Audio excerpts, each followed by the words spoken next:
దశాబ్దాల కలల సాకారంలో తొలి అడుగుకు రంగం సిద్ధమైంది. పేదలకు మరో 100 ఏళ్ల పాటు సేవలు అందించే లక్ష్యంతో ఉస్మానియా ఆసుపత్రి నూతన భవనానికి పునాది రాయి పడనుంది. ఇవాళ ఉదయం 11:30 ముఖ్యమంత్రి రేవంత్ రెడ్డి శంకుస్థాపన చేయనున్నారు. ఏళ్లుగా ఉన్న డిమాండ్కు సర్కార్ శ్రీకారం చుడుతూ ఉండటం పట్ల రోగులు, ఉస్మానియా వైద్యులు, విద్యార్థులు హర్షం వ్యక్తం చేస్తున్నారు. నిత్యం వేల సంఖ్యలో ఓపీ, వందలాది మంది ఇన్పేషెంట్లు వెరసి ఎప్పుడు చూసినా కిక్కిరిసి కనిపిస్తుంది ఉస్మానియా ఆసుపత్రి. మొత్తం 22 విభాగాలు, ట్రాన్స్ప్లాంట్ సర్జరీలు, ఇలా ఎన్నో ఆధునిక వైద్య సేవలు అందించే ఈ ఆసుపత్రి జబ్బు చేసి ఏళ్లు గడుస్తున్నా పట్టించుకున్న నాథుడు లేడు. రోగులకు సరిపడా బెడ్స్, ఆపరేషన్ థియేటర్స్ లేమితో పాటు ఎప్పుడూ ఏదో సమస్యతో ఆసుపత్రి కునారెళ్లుతున్నా పాలకులకు పెద్దగా పట్టింది లేదు. దానికి తోడు దశాబ్దాల కిందటి పాత భవనం తరచూ పెచ్చులూడడంతో దాన్ని మూసివేయాల్సొచ్చింది.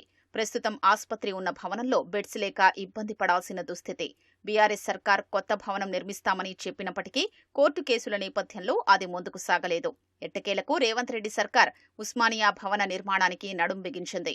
గోషామహల్ ప్రాంతంలో ఇవాళ ఉదయం 11:30 సీఎం రేవంత్ రెడ్డి ఉస్మానియా కొత్త భవనానికి శంకుస్థాపన చేయనున్నారు. కార్యక్రమంలో దాదాపు 1000 మంది పాల్గొనేందుకు వీలుగా అధికారులు ఏర్పాట్లు చేశారు.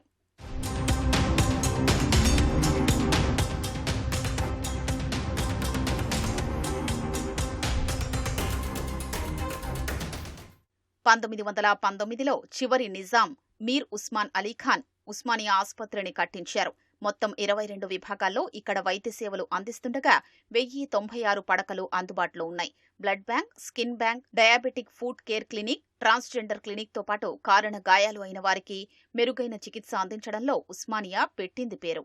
నిత్యం 2000 మందికి పైగా ఓపీ సేవలు పొందుతుండగా బెడ్స్ కొరత అతిపెద్ద సమస్య.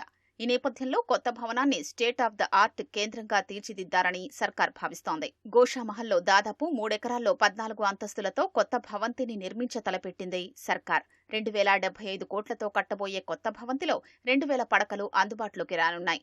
ప్రస్తుతం ఉస్మానియాలో ఉన్న 22 విభాగాలకు మరో 8 విభాగాలు చేర్చనున్నట్లు స్పష్టం చేసింది. ఆసుపత్రికొచ్చే రోగులు, సిబ్బంది కోసం సెల్లార్ 2 ఫ్లోర్లలో పార్కింగ్ ఏర్పాటు చేయనుంది. రోజు 3 నుంచి 5,000 మందికి సేవలు అందించేందుకు వీలుగా గ్రౌండ్ ఫ్లోర్లో ఓపీ కౌంటర్లు, అన్ని విభాగాల వైద్య పరీక్షలకు అవసరమైన ఏర్పాట్లు చేయనున్నట్లు వెల్లడించింది.